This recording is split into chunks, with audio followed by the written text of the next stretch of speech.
Welcome back, everybody, to FTBL. It's been a minute, honestly, since me and Cam have been on a stream. The motions. Well, I forgot all my post moves and stuff like that. Let me get back into the motion. Guys, we are previewing the final game of the season. It's been a long-ass season, but this is it. This is the end, and quite fitting. It's also the biggest game of the season, the Champions League final. Manchester City versus Inter Milan. For my reckoning, for as long as I've been watching the sport, Cam, obviously, you got another 10, 15 years onto that. I think it's probably the most one-sided Champions League final I can honestly remember, Cam. I can't, or going into it, like with all the hype and the way the media is building up the game, I can't remember a Champions League final with less real hype around the occasion of like, oh, two really good teams going up against each other. So we hope that it'll be more exciting than the way it's being built up. But me and Cam's job today is to kind of analyze how we think the game will go, see perhaps where on the pitch, what individual battles can see the game won or lost for either team, and try and bring some excitement to this. Because honestly, I feel like everyone going into tomorrow's game, Cam, is just like expecting the worst, bro. Hoping for the best, expecting the worst. Yeah, I mean, look, I'm sure even Inter fans will be feeling the same way. I mean, big up Sharma in the chat. Yeah. You know what I mean? But I'm sure he's feeling like an underdog right now. Do you know what I mean? And listen, rightfully so. You know what I mean? Like, nobody expected Inter Milan to be here. Everybody, in a way, would have, kind of, you wouldn't have been far-fetched to say City will be in the final. You know what I mean? In the start of the season. So it's an exciting, for me, I still find it as an exciting final because there's a lot riding on it. You know what I mean? Because obviously City are playing for the treble. Obviously, so that's something that always adds a little bit of kind of, what's the word? Just a little bit of heat. Let's say heat to it, right? Yeah. But Inter, we've seen underdogs go and do the unthinkable, bro. Do you know what I mean? We've seen it. And one thing that I've only learned recently is the Simeone Inzaghi's record in knockout competitions. It's unbelievable, bro. Like, if we remember, they beat Liverpool as well. Or they could have. They were so close to beating Liverpool. They almost did, bro. They played excellent legs last year. Yeah, and that was a peak Liverpool team. You know what I mean? Yeah. Like, looking at what he's done in competitions, you can never write these people off, man. You can never write them off because there are some people that just know how to get certain things done. Do you know what I mean? And he's kind of built his own little name a little bit of being a cup specialist. So, hey, City are going to have to be 100% because naturally, as much as Man City are, they're robots, they're machines, they're a well-oiled team, naturally, they will still feel like, yeah, we're the heavy favourites here. And anytime that kicks in, a team could pounce. If they go 1-0 down, Lies, surprise corner, free kick, counter-attack, 1-0 down, hey, it could be a scary final. You never really know. Nah. Yeah, I mean, look, here's the thing with finals too, right? It's never really, I feel, a blowout, especially in the Champions League. You hardly ever see one team beat another 3-4-0, even if they are outstanding favorites. Of course, you have your odd ones like Arsenal beating Villa a few seasons back, 4-0. City destroyed Watford. But for the most part, we thought this past week on United and City, where one team was the overwhelming favorite, they only get away with a 2-1 win. So I think anyone really also expecting City to just run rampant on Inter, let's calm down a little bit too. We have to respect Inter for what they've done getting to this point to begin with. I mean, you look at the group that they got through, Barca and Bayern right there. They got through a Benfica team that everyone was hyping up to the moon. They got past their fierce City rivals that everyone thought was going to be an emotional, really well fought out battle. They smoked Milan. It wasn't even a contest. So they are here for a reason. And like you say, bro, Simone Inzaghi, I was actually the one telling you, Cam, earlier in the season, for me, he's like a B-Tech Carlo Ancelotti in that his league form has never really been like that great. I don't think he's ever won the league. With Inter the last 2 seasons, I think he's come now second and third with arguably one of the best, if not the best squad in Italy. But in knockout football, his team always know how to get it done. And Inter have already won 2 trophies this year, bro. They won the Supercoppa against Milan, and they most recently beat Fiorentina in the Coppa Italia. So again, like you said, Inzaghi in these competitions knows how to get it done. Now, there are a few interesting, if we look at the way both teams will line up, I think City, it's pretty straightforward, to be honest with you. It's going to be the same team that has really closed out this end of the season, where you have Ederson in goal, Stones, Akanji, Diaz, and I would actually no. To be fair, it's been Walker recently. Walker, Akanji, Stones, and Diaz in the midfield. Of course, Gundogan, De Bruyne, and Rodri, and of course Bernardo, Haaland, and my man on the left, Grealish. But Inter is really where it gets interesting. People have kind of gone back and forth about the ultimate question is whether Lukaku should start. Mkhitaryan picked up a knock in the second leg against Milan, and he has not played since Cam. So it could be a reintroduction to the team for Brozovic, which would really affect the shape of that Inter midfield. In the Something back, they need. I think that's what they need, to be yeah, honest. potentially. And finally in the back, I'm not sure if this will really change too much, but Skriniar is obviously someone who we all expect to join PSG by next season, but he hasn't really featured a lot through injury. He's kind of been on the bench the last few games. So if it is a question of, I don't know if Inzaghi will kind of favor the guys who have gotten to this point, but you do have that kind of quality that you can call upon, bro. Skriniar is a top-class defender. Mm-hmm. I think they should stick to what they've been doing. If he wasn't there in the last couple rounds, then I think they should keep it as how it was. He played in the not. I know you, as you mentioned, that he's been injured, but I feel like you got to stick to the formula. You got to stick to what got you through these rounds. And I actually think, you mentioned the Brozovic situation. I actually think that's a bonus for them because they are going to need some moments where keep the ball for 5 minutes. Or 5 is a long time in football, but keep the ball for 3 minutes. You know what I'm trying to say? Yeah. How can you try and beat Manchester City's press? I think you need something like that. Mickey, I've seen throughout his career, he has quality. Mickey definitely has quality, but he also can go missing. You know what I mean? And one thing you cannot have in a Champions League final against Manchester City is a passenger.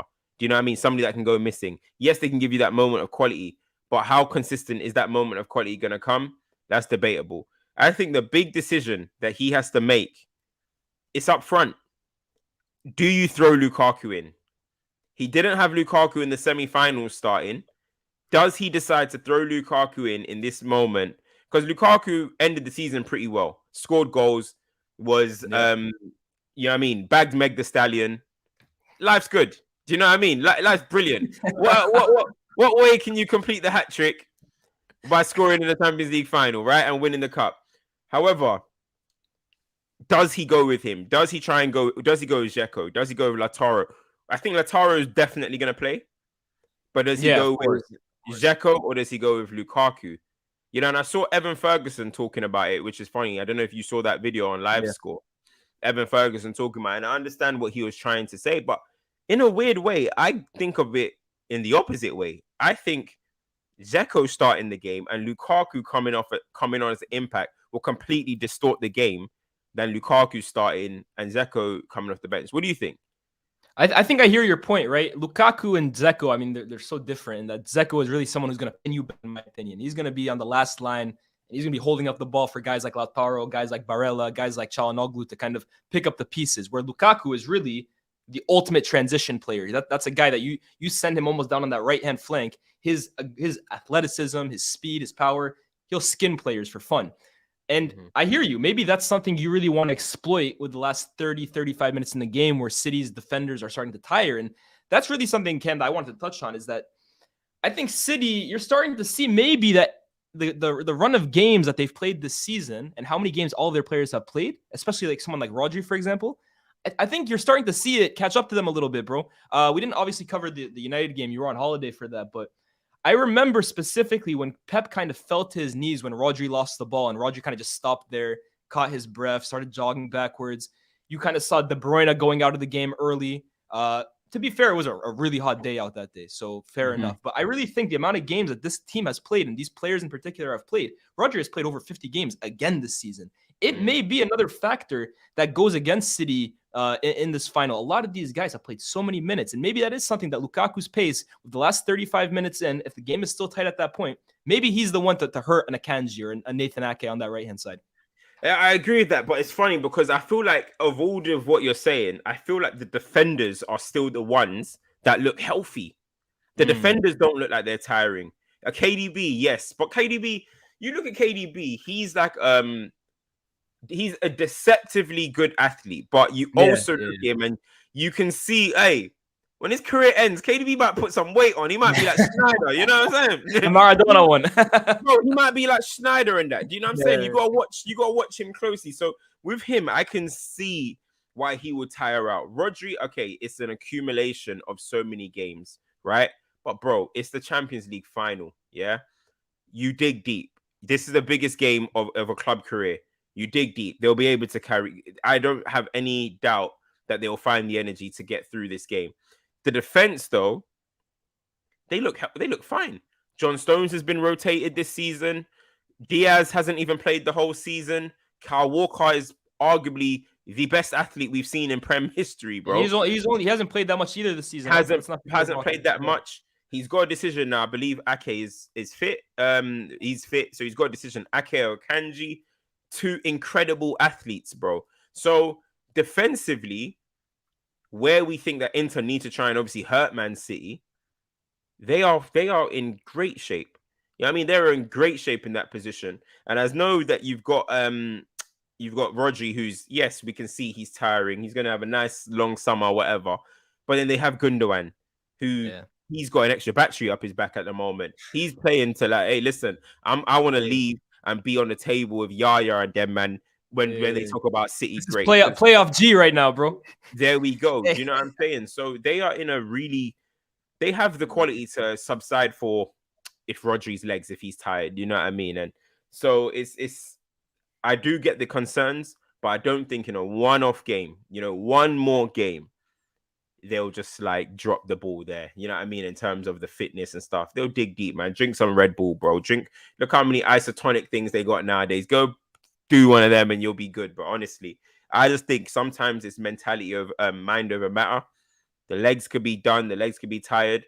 But mentally, it's the Champions League final. You're not going to feel it until afterwards. Not until the champagne is popping. Damn, I got cramp. Hey, you didn't feel it in the middle of the match, though. So, I think they'll be good, man. Look, I mean, with City, right? There's so much really riding on this. I keep saying this is like their date with destiny. They're one game away from footballing immortality, if you want to call it that. The treble.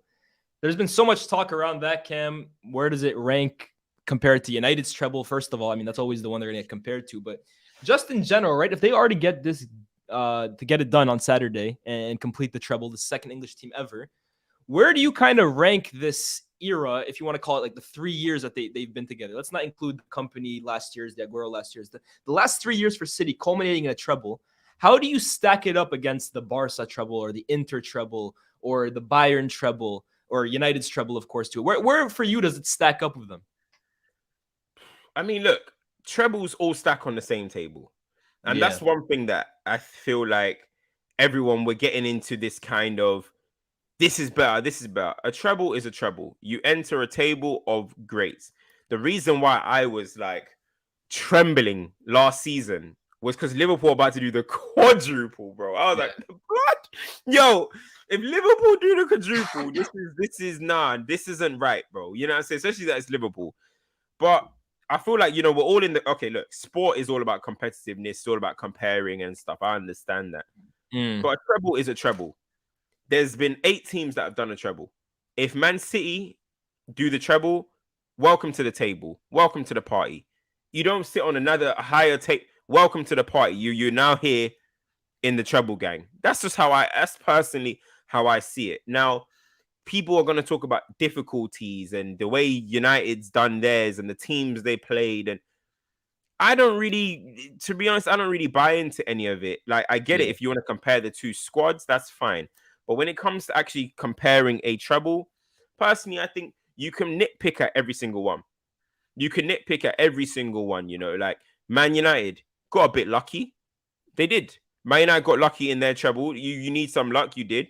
Barcelona, Chelsea game. You got a bit lucky, didn't you? There's lucks in every single treble. So we can sit here and talk about Man City's but I just think overall a treble is a treble. At the end of the day, you sit on the top table, you sit on the highest table of 8 other teams or whatever that have done it, and it's a congratulations thing. Well done, amazing team. It stamps you with an all-time great era, and that's all I really see it as. Do you get where I'm coming from? Like, I don't see how you can compare a treble. Like, how do you compare it? Like, what do you say is, how do you compare that? Do you get where I'm coming from? Because, for example, Man United beat the 99 in the final. Man United beat the 99. The 98 in the 98-99. Man United had to beat Arsenal on the way to the final, right? In the semi-finals, that game with Ryan Giggs' goal and blah blah blah. that team, that 98 Arsenal team, is better than the team that Man City just beat in the final. It's better than this Ten Hag Man United team. So, like, do we compare it like that? I feel like all of that is just, what's the word? It's just, as they say, barbershop talk. You know what I'm trying to say? Honestly, I just think a treble is a treble. Congratulations to Man City if they do it, because they deserve it, bro. If they do it, it's because they deserve it. Because they are a fantastic, fantastic team, bro. It's as simple as that. No one can deny that. They deserve it if they do it, bro. So that's just how I see it, man. That's how I see it. I can't agree anymore, to be honest with you. I mean, you know where I stand on this whole points tally talk, and I know that's like the new thing for the kids love talking about points tallies when they're talking about teams, but I've always been of the belief that, look, guys, every season is different in its own respect. I always tell people this: the United team, the treble winning team, the way they hit them with a stick these days is that they only got, I think, 79 points.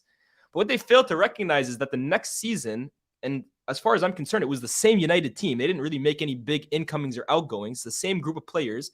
That team ended up getting 91 points the next year. So there was a big outgoings, in fact, because Peter Schmeichel left. There you go. So they lost one of the best goalkeepers, if not the best goalkeeper in the world. Excuse me. That team the next season got 91 points, more points than the treble winning team, but then didn't win the Champions League or the FA Cup. Now, if we're going off points, does that make the 99 2000 team better than 98 99 team because they got more points? No. The only way, really, without really getting into opinions, if you want to go based on pure actual fact that you can't debate, the only way to debate teams is the silverware that they put on the table at the end of the season. You can only compare teams realistically without getting into semantics or getting into opinion-based argument by putting down what the team won at the end of the season. So I completely agree with you, bro. You can say all you want about, the United team and the Premier League that those days wasn't as great as it is these days, not as competitive. But you can make the same argument that in Europe, the teams around Europe these days were not as competitive as the teams back then. United had to go through Zidane's Juve, R9's Inter, a great Bayern team, Rivaldo's Barcelona team. So it's all really comes down to semantics. At the end of the day, put your trophies on the table. And like you said, winning the treble will sit at the same table as the great United teams, the great Barca teams, the great Bayern teams, bro. They all deserve credit. Yeah, and the thing is, how I see it is, obviously people talk about, I saw something to it, because, they're going to do the three-peat. Man United did a three-peat. The difference is, Man United did their three-peat. The treble was the start of Man United's three-peat. And the treble was the end of City's three-peat. So there's no real difference, except from when the three-peat was done. Man United won the league from 99 to 2001, right? Three-peat. City have won the league from 2 years ago to now, three-peat. So really and truly, they're both three-peat trebles. So again, we're now just sitting here and nitpicking, and that's just how I see it. And I think both teams are fantastic. One thing that's crazy is that majority of people that are in this discussion did not watch the 99 team. Yeah, it's true. People, let's just be realistic. I did not watch the 99 team. I've done my research. I've seen videos. I've seen full games. You've seen all of that. But I did not watch them. So how can I sit here and now be talking about this is better, this is better? Nobody watched them. I guarantee I see a few people that I see on Twitter, that I talk to on Twitter sometimes. They probably saw the 99 team. But other than that, 98% of us in this chat have not seen the 99 team. So we can't really go into that. You know what I mean? We can't really go into those type of discussions because really and truly, it's just stats. So then if we are going to go by stats, both stats all match up. So we can't really say, hey, this is why it was better. They play better football. You didn't watch. Or they do this, they're more aggressive. You didn't watch. You know what I mean? So the reality is we're having a conversation based off stats. And on stats, they match each other. They both potentially, one might win a treble, one have won the treble. So that's just the way I see it, But I just don't really know who you can compare. You look at the players of both teams, fantastic players, both teams, Scholes, Beckham, Giggs, Keane, Dwight York, Andy Cole, Sheringham, Solskjaer, great team. And you look at the Man City team, great players as well. So, yeah, man, I just don't see how people are able to really dissect that when you didn't watch it. You know what I'm saying? Yeah, no, definitely. And I see like people in the comments, for example, one that I found interesting. So a slightly worse squad managed to do much better in the league in the next season. Doesn't that take away from how impressive their treble was? I don't understand this. They both won the league. One won it with 79 points. One won it with 91 points. The two seasons are different seasons in totality. How could one winning the league be better than the other when it's the same team a year apart? That for me makes no sense. And then we have a super chat here from Mystery Man who says Juve and Inter were 7th and 8th in Serie A. 98, 99. Yeah, in that respective season they were, but Juve had just come off 2 successive Champions League finals, bro. They still had one of the best teams in the world, some of the best players in the world. Ancelotti, Zidane, Del Piero. Inter had the Ballon d'Or winner in R9. You got to look at everything in totality, Chelsea won the Champions League in 6th. Liverpool won the Champions League in 5th. You know what I mean? So it really and truly, Champions League, we've seen it doesn't really matter. Anything can happen in the Champions League as long as you got quality on the pitch. So yeah, man. Defo. What is concerning about City, though, from a rival point of view, and I think people have kind of painted this image that, oh, it's only United fans, like everyone is for City against United. But I think what's really concerning and should be for everyone is that unlike a lot of these teams that we're talking about, where like the treble or this three-peat was kind of the culmination of a great team before they went into like a little rebuild, City, to me, Cam, okay, you're going to see Gundogan and Bernardo potentially leave this summer. But they look like, bro, they could go on another 5-6 years of just dominance, bro. They truly appear that if they are to win the Champions League this year, there's nothing really stopping them from winning another one next year, another one the year after that. As long as Pep is at the helm and you have players like Haaland and De Bruyne, this team looks like they still have levels to go. Yeah, see, this is the thing. I feel like there's so much. I feel like every team, you look at every team that's around, other than Manchester City, Arsenal are probably, if they do get the signings that they are linked with, they'll probably be able to go again, right? They're going to probably be right up there again. They're looking like the ones that are like primed challengers, so we say, yeah? But Liverpool are going through a sense of a rebuild. You know what I mean? They're trying to literally rebuild their whole midfield. You know what I mean? So that is a rebuild at the end of the day. So Liverpool are trying to go through a rebuild. Then Manchester United are still rebuilding. United Glazers haven't even been sold yet. Right? So haven't sold the club yet. So they're in the pickle. Chelsea, they're going for a rebuild. Am I missing anyone? Newcastle, we don't know what's going to happen with them. They're not probably ready to go and win a league. Spurs are now. Yeah. Spurs have now. I already mentioned Spurs have dropped out of the picture. So City are the ones that are really in primed position to go again, unless the team really surprise everybody. You know what I mean, and go again. It's going to be. I don't see how City won't win the league next year. So, listen, it's dominance. Once they do a 4-peat, it'll be dominance that we haven't seen. You're talking about league, though, Cam. I'm looking at Europe next year, bro. I agree with you. I think the league next season, unless Arsenal really puts some major investment into that midfield and throughout that team, I think they will be back challenging. But I expect City to win the league again next year. But I'm looking at around Europe, bro. Real Madrid just got weaker. Let's be real. They have Real Madrid, in my eyes, have a rebuild on their hands this summer, trying to replace a guy like Benzema. You look at PSG, they're going to be in a rebuild. Bayern Munich, they just had an awful season for their own standards. Around Italy, will we see another Inter and AC make a run like they did this season? I look at all around Europe, and I see City, again, primed. And I know we said this about the Barca team, right? And they only managed to win 2 in 3 seasons. But this City team, in my eyes, has less competition around Europe than that Barca team did. I could see them realistically, barring some crazy collapses like they have had in the past with Pep, going to every single competition for the next 2-3 seasons as the overwhelming favorites. I mean, I feel that City walk into most things as favorites. Do you know what I mean? I think they go everywhere as favorites the way it is. Do you know what I mean? That's just the way they are. And I agree with you. I feel like the top teams in Europe are not at their strongest, as you just mentioned. I do agree with that. We just spoke about the Premier League. You mentioned PSG. You mentioned Real Madrid.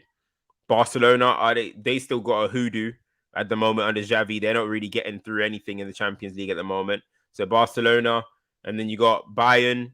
We don't know what's going on with them at the moment. No striker, etc. You're looking at Juventus. They're not even in Champions League. They won't be in the competition. There we go. Napoli, they just lost Spalletti. So, hey, it's very interesting. You know what I mean? You're looking at the teams across Europe. The strength isn't at its optimal peak. So there's no reason, I agree. But listen, they have to get through Man City. They have to get through Inter Milan now because this is a one-off game. Anything can happen. We could be saying all of this, and by Monday, we could be like, wow, City still haven't done it. You know, it's the reality, in it. So you don't really know, man. But no, I do agree, man. You expect City to be there every single year, bro.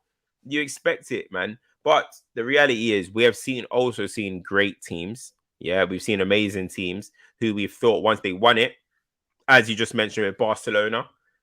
When Barcelona had peak Messi in 2011, or no, forget to peak 2011. When Barcelona, actually even in 2011, but forget 2011, when they had peak Messi in 2008-09, who would have thought that they're not going to win it the next year?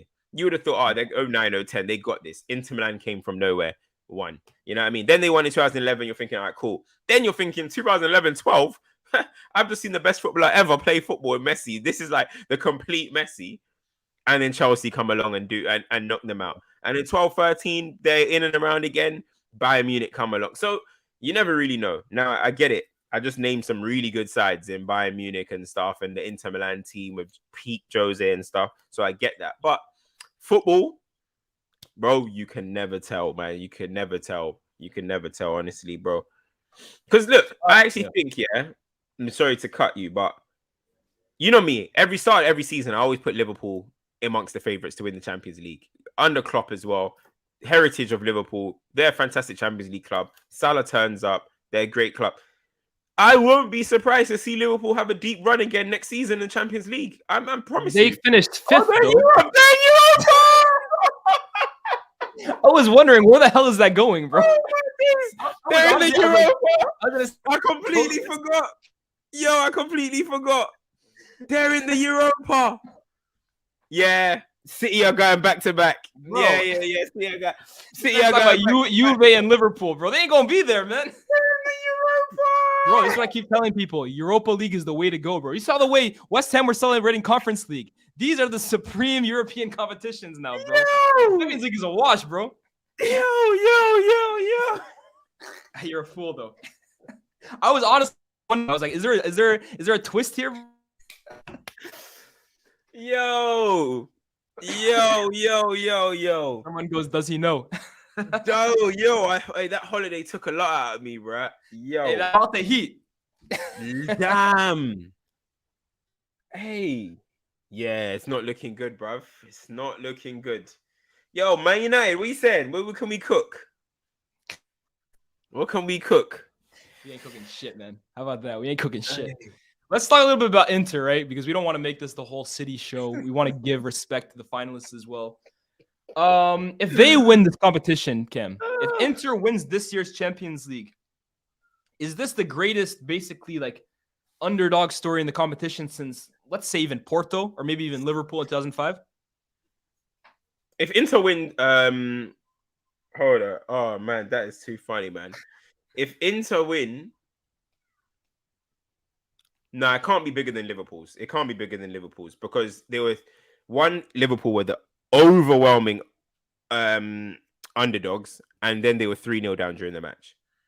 That's ridiculous, bro. You can't get it. That's the biggest underdog win. I'm even forgetting Chelsea too in 2012. To be fair, that was all good. Yeah, but no, Liverpool's is the biggest. I'll put that second to Liverpool. If Inter Milan do it, I think that's second to Liverpool. Yeah, no, look, I think even like Chelsea, right? Okay, they were really old and most of them were washed up, but Chelsea still had like individual stars. They still had guys that deep down you thought they could get the job done on a big European night. I don't want to say Inter don't because they're here for a reason, but Drogba, Cech, Mata that year, Lampard, like they still had those guys on big European nights. They had been there, done that, and shown you it for like 5-6 years. And it was just okay, they were washed. This Inter team, bro, this has really come out of nowhere, bro, because we hadn't seen Inter hadn't made the quarterfinals of the Champions League before this season since 2011, bro. There had been no indication that this was coming. It was a huge upset, bro. I agree. Maybe bar Liverpool. Porto, to be fair, too. If you had told someone at the beginning of that season that Porto were going to win the Champions League and on their way beat a team like United at Old Trafford, I don't think anyone would have believed you.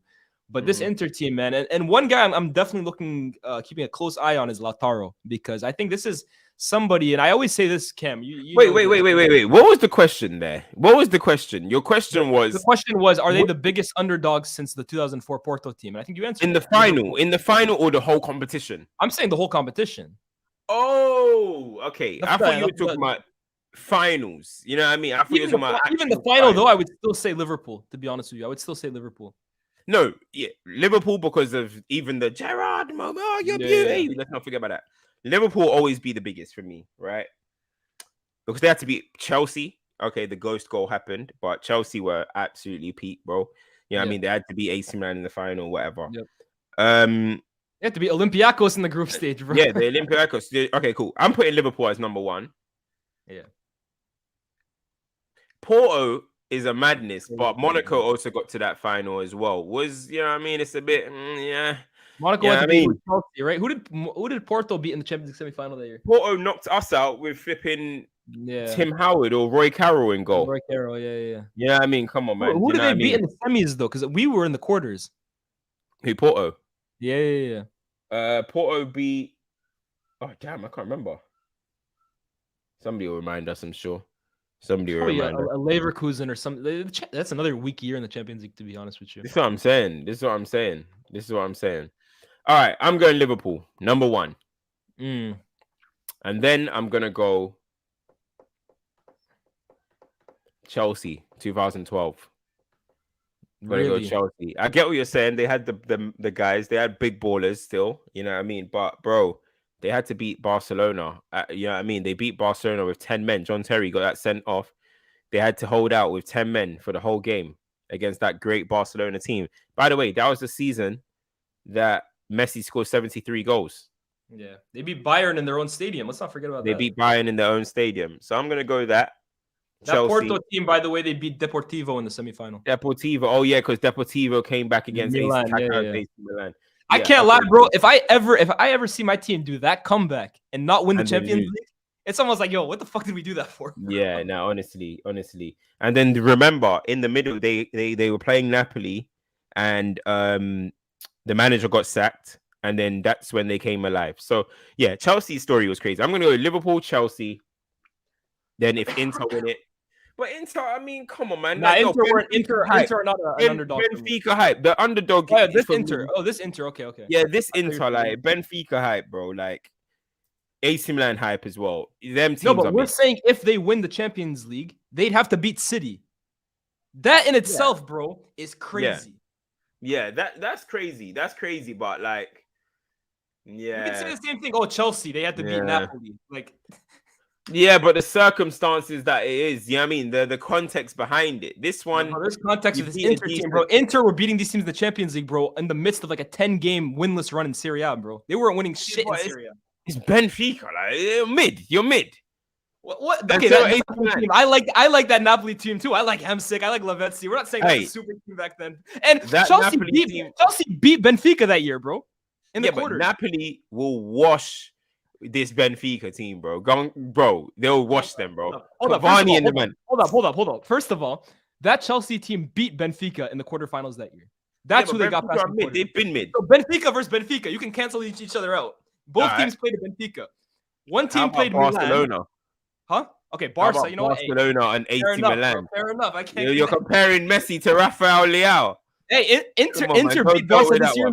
Inter beat Barca in the group stage this year. How about that? Hey, Rafinha, Leo Messi, who you got? Nah. Listen. I gotta go. The Inter's is all right, but I come on, man. Like Inter work. Let's keep it 100, right? Inter were 50-50 in all their fixtures, right or wrong?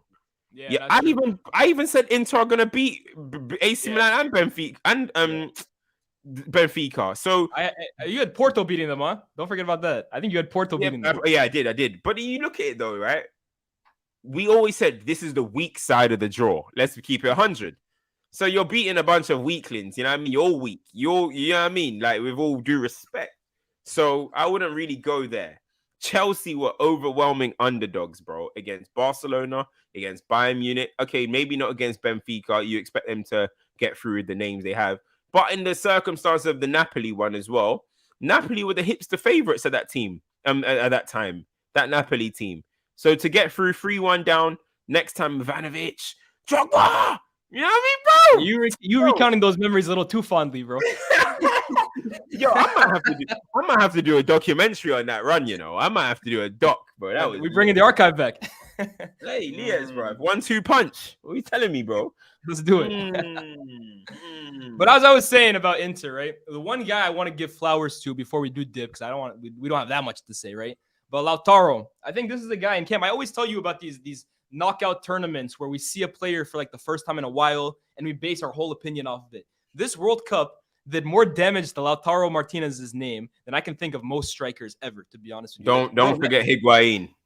Yeah, Higuain too. But that's what I'm saying. Like, these big moments can really like make or break your legacy in the eyes of, I don't want to call you guys casuals, but like casual fans who don't watch Serie A every single week. Because, bro, before that World Cup, and especially since that World Cup, Lautaro has been excellent this year, bro. He has been really, really good. I think he's played over 60 games as well, too, by the way, in all competitions this year. But he scored big games all throughout the season for Inter, was huge in the quarterfinal, was immense in the semifinal against Milan. And I would love to see Lautaro get his big moment in this final, because I think it would rightfully bring a lot of credit back to his name, bro. Because I think at this point, it's kind of getting a little ridiculous that all we remember him for is the World Cup. Because let's not forget the Copa America, it was him up front with Messi, and he was balling out. Let's not forget the Finalissima, it was him who scored the opening goal. So I'd like to see some credit put back on Lautaro's name, to be honest. No, listen, that's fair. That's fair. He's had a good season. As you mentioned, it was terrible in the had a poor World Cup in a way. No, he was bad. But, I'll bet he was bad. Who do you think though? So you think he's the key for Inter Milan in this final? I would say him, but I would also shout out Barella, because I think he's really the big guy in that midfield for them, and he's going to have the game of his life against that City midfield, bro. He's gonna have to be exceptional. And what about for Man City? Because you know what Haaland in the semis, did he score in the semis? No. So he didn't score in the final against United either. Please rise in a big moment, Haaland. Scored the fourth and a 4-1 win against Arsenal. Okay. This is what we're loading up. Didn't score in the Community Shield. Okay, yo, Haaland. Please rise. Real talk. Now, I reckon. Listen. I think the key for Man City, going into this game, I'm gonna say, look, it's easy to say KDB and all these guys, but let me think. Actually, you know what? It's a tough one, bro. It's a tough one. It goes back to what we always say these days, that like Pep is really the star of that City show, bro. Like Pep has to have an amazing game. Yeah. Literally, it's hard to say. I think Rodri's always a key player. I think the role that Stones is playing at the moment is so key as well to what Man City do, because even against us, it was a back four. Bro, I can hear my echo. Hold up. Because even against us, it was a back four, but Stones was still playing in like midfield areas. I think he was playing I even saw him popping up in the right wing area one time. I was so confused, bro, as to what was going on there. Do you know what I mean? So it's hard, bro. You know what I'm gonna go with? I'm gonna go with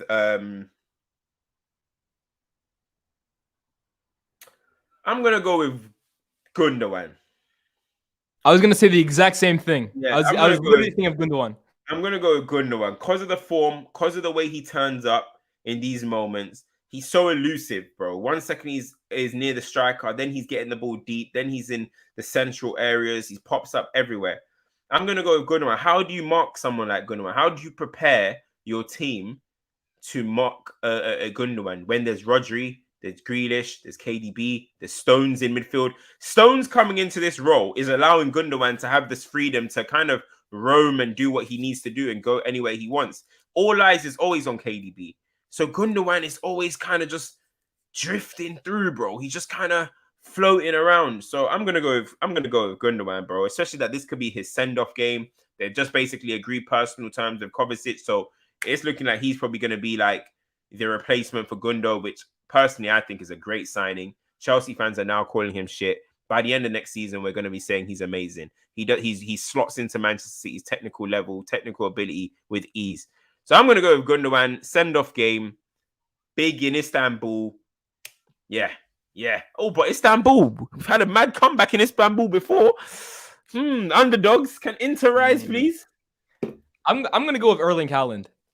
Obviously, what we were talking about, because I'm sure some idiot in here is gonna clip it up and be like, "Oh, these guys are hating on Haaland." No, let's be real here. He's having an amazing season, and I actually think the last 2 months we've really seen a new side of Erling Haaland. I look at his overall game, and like I said, okay, he's not scoring in the finals and the semifinals in either FA Cup or Champions League, but bro, he is dominating games in a way that I haven't seen all season without even contributing to goals at times, bro. That performance that he had against United in the FA Cup final, for example, doesn't score, but literally is such a handful. And maybe I'm a little biased because I was there, right? I had a great view of him in the first half.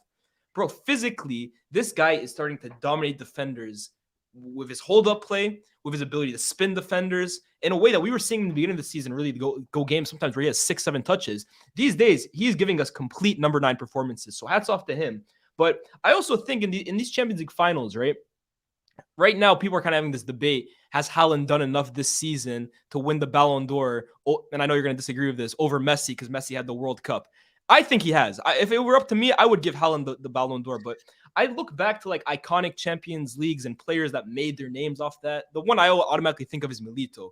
But like players that in these Champions League finals kind of cap off amazing seasons by scoring the winner or scoring 2 in a final, I think Haaland can take what's been an unbelievable season to a whole nother stratosphere if he has his big moment in Istanbul. Because I think if he doesn't score in the final, people are still going to remember the season as great because he has the Premier League the Premier League record in his first season ever. But imagine he adds all of that with a huge performance and a goal or 2 on top of it in the final. Bro, we're going to be talking about this season for the next 10, 20, 30 years, bar just the Premier League. I think he needs this to kind of take him up another stratosphere.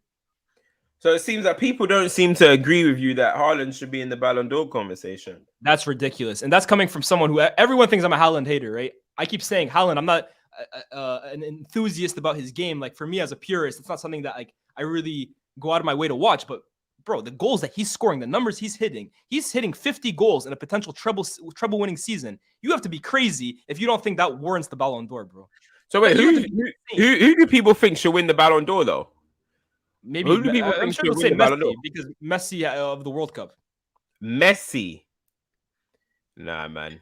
Nah, sorry, bro. Seriously, guys, you guys are tapped if you don't think that Haaland is at least a serious contender, bro. He's making the podium without a doubt. Good. So they want to give it. So they think Messi's going to win for the what? For the World Cup. I feel like you got the World Cup Golden Ball. That's your honor. You got the World Cup Golden Ball. You were called the best player in the World Cup.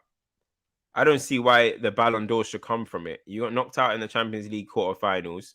The league, no one even cared about that. Do you know what I mean? Sorry, in the last 16.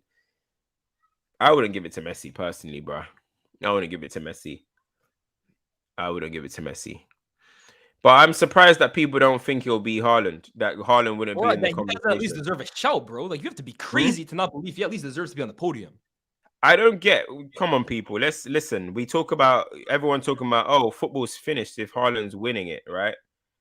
Bro, we're going on as if there's like these artists and magicians and stuff in the game. You know what I mean? Like we're saying football's finished if Haaland wins it.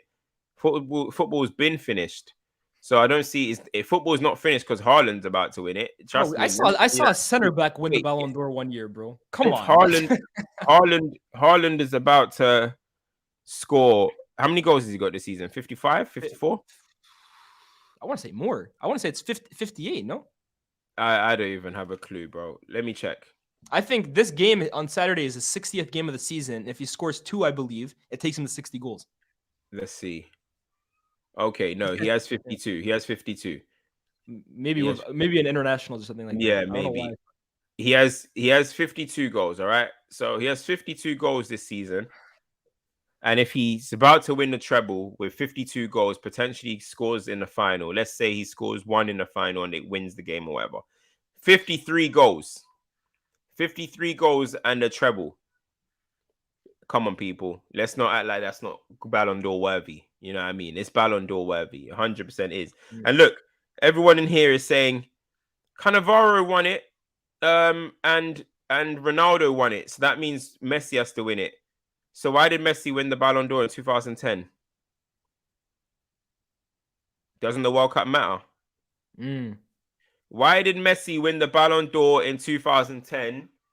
Who won it in 2014? Was that Cristiano? Messi won the Ballon d'Or in 2014. It was Cristiano. 13-14 because he won the Champions League. Yeah. So why did Ronaldo win the Ballon d'Or in 2014? Who won the Ballon d'Or in 2018?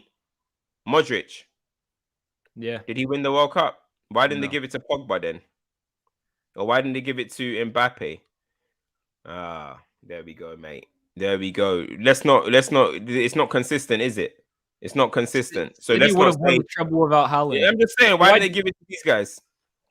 City would have won the treble without Haaland. So why didn't they? Bro, I'm not saying Haaland is the exact reason they're winning the treble, but it's pretty damning when you have evidence that 6 years he wasn't there, they didn't win it. The first year he's there, he's going to win it. He's not the sole reason they're going to do it, but he's got a pretty damn big reason for it, bro. Come on. Yeah, you can't say that. You can't say that. See, this is the thing. You can't say that. Like, now we're just trying to discredit. And this is what I mean. People take away the appreciation for things in football for no reason, bro. You cannot take away what Haaland has done for Manchester City this season, bro. You can't do that, bro. It's as simple as that. You can't do that because just before everyone was saying, oh, no, it's because they ain't got flying wingers. Where's Luyami? When they weren't doing well last season, it was because Sterling and Sane's gone and all this type of shit. They ain't got a 9. You know what I mean? They're playing a false 9. Now they've got a striker that's here and they're about to win the treble and he scores 52 goals. They would have done it without him anyway. They would have done it. That's insane. That's insane. Why do people take so much pride in knocking people down, bro? Haaland, what he's done this season has been incredible. And he rightfully deserves to at least be on the podium next season. At least. Listen, Messi won the World Cup and then people stop paying attention for the rest of the season. Yeah. No one cares about what happened in France. Let's keep it 100. No one does. No one does. Where we care about is Champions League as well. They got packed out in the last 16. Here's the thing, though, right? Excuse me. A buck, man. Like, if the World Cup had been a traditional World Cup year, though, Cam, and it had been the summer after the season, Messi had won it, would it have changed your way of thinking? I think because it happened 6 months ago, it has affected your Look, line of. I know they're going to give him I know they're going to give it because it's Messi. I know they're going to give him the Ballon d'Or because it's Messi. I know they will. But when there's a treble winning striker who has scored 53 goals, 10 assists or whatever, so 63 goal contributions potentially to win a treble, I think it's insane that person is being talked about as if he wins it, football's finished. Nah. He wins it. This is coming from me too. People keep I've said numerous times, and I'll stand by it. If Haaland wins the Ballon d'Or this year, that doesn't make him, in my eyes, the best footballer in the world. It means he's had the best season. But guys, the best footballer doesn't always win the Ballon d'Or, man. That's the reality of the situation. Otherwise, Messi would have won it from the minute he started playing professional football till the end. You are awarded the Ballon d'Or based on who had the best season, not who is the best footballer. Haaland this year in club campaign, the World Cup is a whole nother subject. But for the club campaign 2022-23, no one has been able to touch Erling Haaland. And if Messi didn't have that amazing World Cup, it wouldn't even be a conversation in my eyes. Haaland would win it, bro. Yeah. I don't know, man. I don't know. See, this thing is everyone likes to. I'm just talking purely like I don't even like adding the whole assists to it, blah blah. I just look at what you've done for your team, and Haaland's contribution to Manchester City has been incredible. You know what I mean? As I said, the 52 goals. Messi scored 21 goals this season and won the World Cup, which is very good. But that's why there's a World Cup Golden Ball. He won the best player of the World Cup. So it should be, you know. That's how I see it. Won the best player of the World Cup. Congratulations. That's just how I see it. But if somebody's having an outstanding season like Haaland is doing, I'm putting him in the highest contribution. I'm putting him in the highest table. You know what I mean? So But listen, people want to Exotic here. He says Ronaldo and Cannavaro didn't have a Haaland level competitor. We can't even compare it to them years. Cannavaro, the year he won the Ballon d'Or, guys, in 2006, Ronaldinho just came off of 50 goal contributions and winning the Champions League and La Liga. So hard to he say didn't that, bro. have a Haaland level competitor. In 2002, isn't that when Zidane scored the volley in the final, and they went and won the Champions League? Yeah, I think so. It is that year. It is that year. Because Ronaldo joined the season after and they never got close to it again. So it is that year. So there was competitors, people. There was competitors. A few more super chats. Ed says Ballon d'Or conversation should be between KDB, Barella, Lautaro, Osimhen, Haaland, and excuse me, and Vinny. Is there anyone else you think should be in that conversation? Look, I'm looking at these names, and so only Haaland sticks out to me. Vinny Give De Bruyne his flowers too, bro. Again, big games. Yeah, KDB, but Haaland for me is the one. But KDB's been good, you know what I mean? But let's not forget, start of the season, or not even start of the season, midway through the season, Pep was saying KDB was drop KDB and was saying that he's not performing to the level. Haaland has been doing this thing all season, bro. Yeah, definitely. All season. Do you know what I mean? But I ain't putting no Lautaro, Osimhen, or Barella personally. I ain't doing that. Or Vinny. Like Vinny, I think he's saying who should be in the top 6, 7, 8. I think is what he's saying. Fair enough. You know what I mean? Fair enough. But look, I get why Messi's gonna be up there. But I just don't think he should win the Ballon d'Or this season. Yeah. I don't think he should win the Ballon d'Or. That's it. And people, listen, we move. Another super chat here, completely unrelated, but Taha says, is there an FTBL Discord or is there one on the way? Maybe. There's no real plans for it at the moment, but you never know. There is a Discord, but it's not really active like that. Who knows? Maybe something in the future will happen, but at the moment, no, there is no plans. I don't believe so. Before we kind of lock this stream off, let's end with our predictions, Ken. What do you see as the result into tomorrow's game? Will Manchester City be the newest edition of the Champions of Europe, or will Inter have shocked the world? Man said, Leah, shave your beard, bro. I asked you a question, bro. Why are you? Hey, shave your beard, bro. Hey, people kill me on the stream, bro. How can you talk to me like that? Bro, who are you, bro? Shave your beard. I think that's the first comment he's dropped as well. At the end, Leah, shave your beard. That might be your dad's account, bro. That might be your dad's account. He's telling you off. I commented dog hype. Yo, this guy said, yes, I need a five-a-side FTL five-a-side football. Hey, don't worry, man. We're trying to get them type of things going. Yeah, it's gonna be interesting summer. Creative thinking. I'm not over that guy, bro. Who the hell are you, man? Right. Don't kill me. Me and our creative bag, man. Me and Leah's have been discussing a few things. We're gonna try and give you guys different type of content, special content. Because look, it's the summer. Let's keep it 100. Every time we see the transfer news, we're all just like, oh, here we go again. You know what I mean? Fabrizio's dominating that space. David Ornstein, all of that. They're all saying stuff. All we be doing is sitting there speculating. You know what I mean? Probably 90% of the time, fake news. You know what I mean? So we're going to try and give you guys some special content this summer, man, like proper one. But let's see what happens. Let's see what happens. We've got a lot of things to discuss. What was I saying? You feel like answering my question anytime soon, big man? Who's winning the damn Champions League tomorrow, bro? I'm going to have to go Manchester City, man. I'm going to have to go Manchester City. Yeah, I think they're going to do it. I actually don't think it's going to be a complete smashing, but I think it's going to be 2-0. It's going to be 2-0. The comments are funny. It's going to be 2-0. It's going to be 2-0 Manchester City, in my opinion. So, yeah, man. But, yeah, don't worry, people. I'm going to do some space. I'll be talking about Zion Williamson and his love for porn stars. You know what I mean? I'm gonna talk about Zion. You know what I'm trying to say? I'm going to talk about everything. You know what I'm saying? But, no, honestly, though, people, like, let us know what type of content you want to see this summer. There's all this stuff about the transfers, but you guys know how I feel about transfer windows. Actually, let us know what you want to hear us discuss. If you guys want to see us talk about things that are not only football as well, let us know, man. Let us know, because we're going to be trying to do some different things. So yeah, man. Definitely. I agree. I think City will win the Champions League this year, and I think it'll be 2-0. I'm telling you right now, my prediction: Erling Haaland with the first, Julian Alvarez with the second. I've seen a vision in my sleep, bro. I've predicted it. Manchester City 2. They will be the latest and Champions League winners. Treble confirmed. Now, next season, people, I will be doing on my channel. I will be doing basketball content next season. When the season starts next year, I will be doing some basketball content for sure.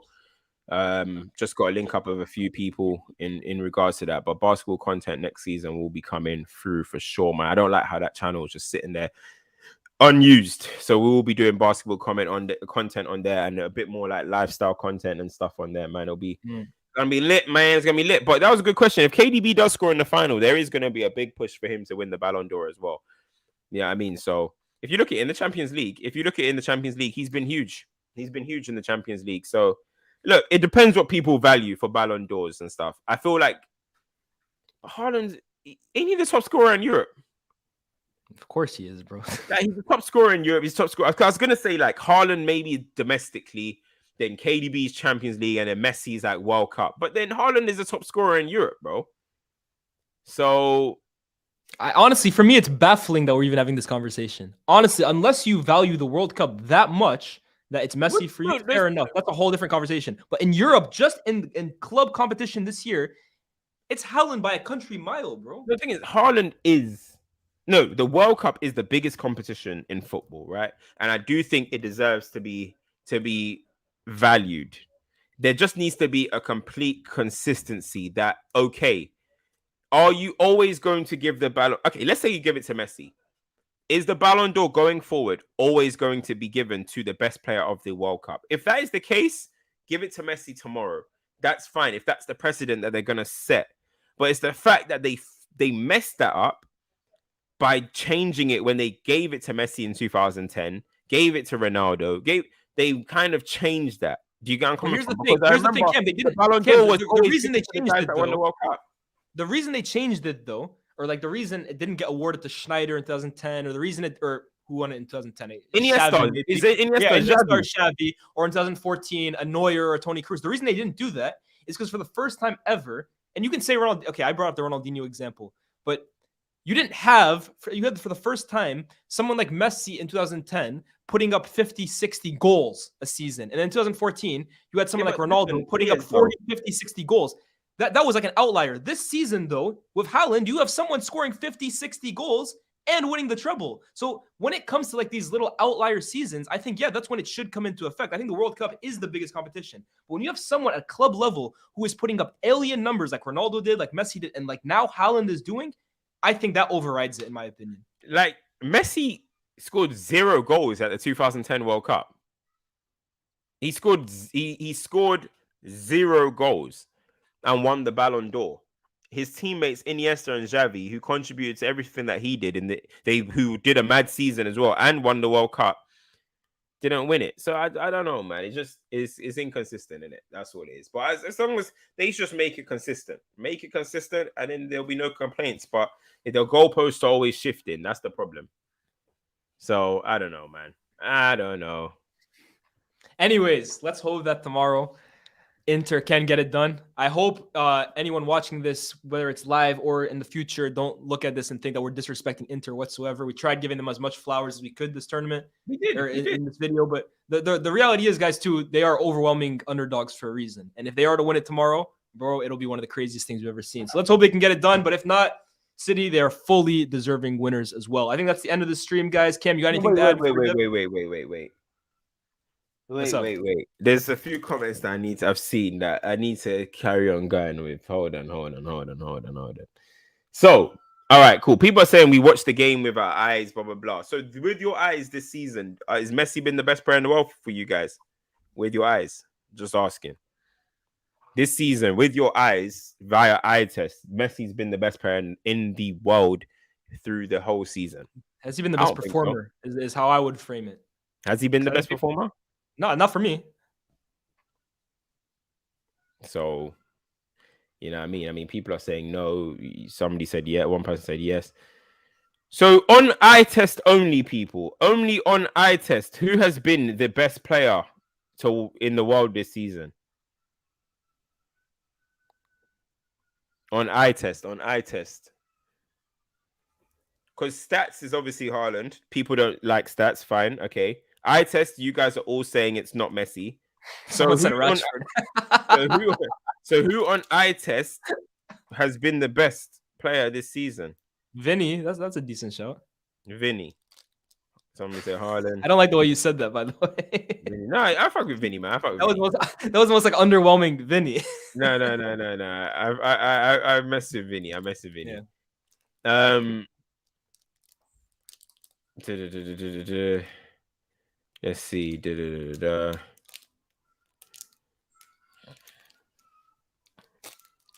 Bro, people know my views on assists. Anyway, people know my views on assists. They're the most fugazi stat in football.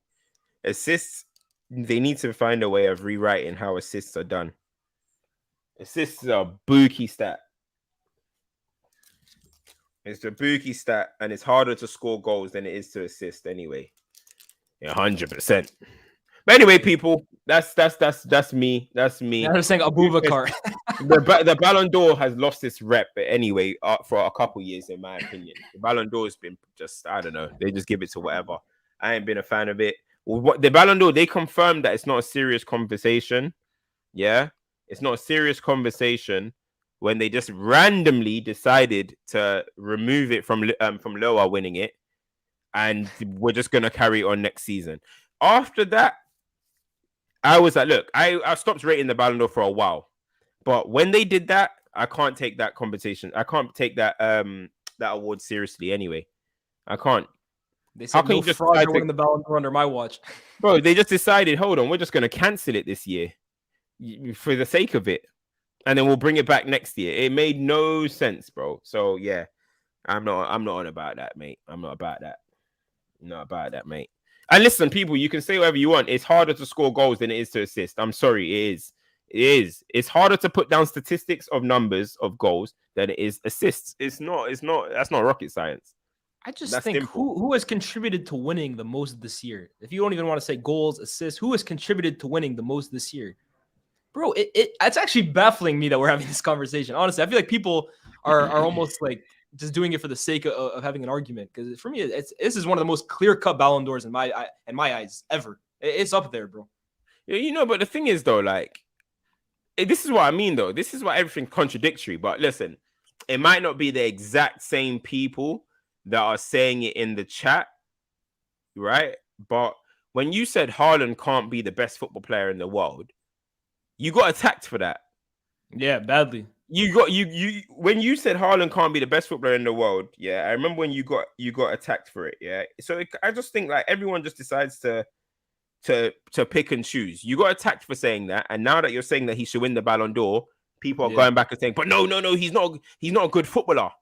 But this is what I said at the time. The best footballer doesn't always win the Ballon d'Or, man. I'm consistent on both fronts. I don't know, man. I don't know, man. I don't know. This is the most dumb comment I've seen in my whole life. This is the most dumb comment I have seen in my life. Like, I'm not even going to go into how dumb that is. Literally, I'm not even going to go into how stupid that is. That is the most ridiculous comment I've seen ever. It's always the STFU, man, at the end of it that kills me, bro. Hey, fair enough, man. I'm gonna do that anyway, and we're gonna lock this stream off, man. Yeah, I mean, big up everyone that's been inside. Hey, it's been good that we're back. You know what I mean? We've been on a break. Still got a few more breaks to take, but listen, we'll be back soon, people. Let's hope for a big Champions League final. Hopefully, it's entertaining. Hopefully, Inter Milan win. If not, it is what it is. Huh? Yeah. Let us know, guys, down in the comments. Comment this. Don't put it in the chat. What kind of content do you want to see this summer from me and Cam? Let us know in the comments. That'll also help with the algorithm. As always, like, share, subscribe, turn the notifications on. And with that being said, Forza Inter. Peace.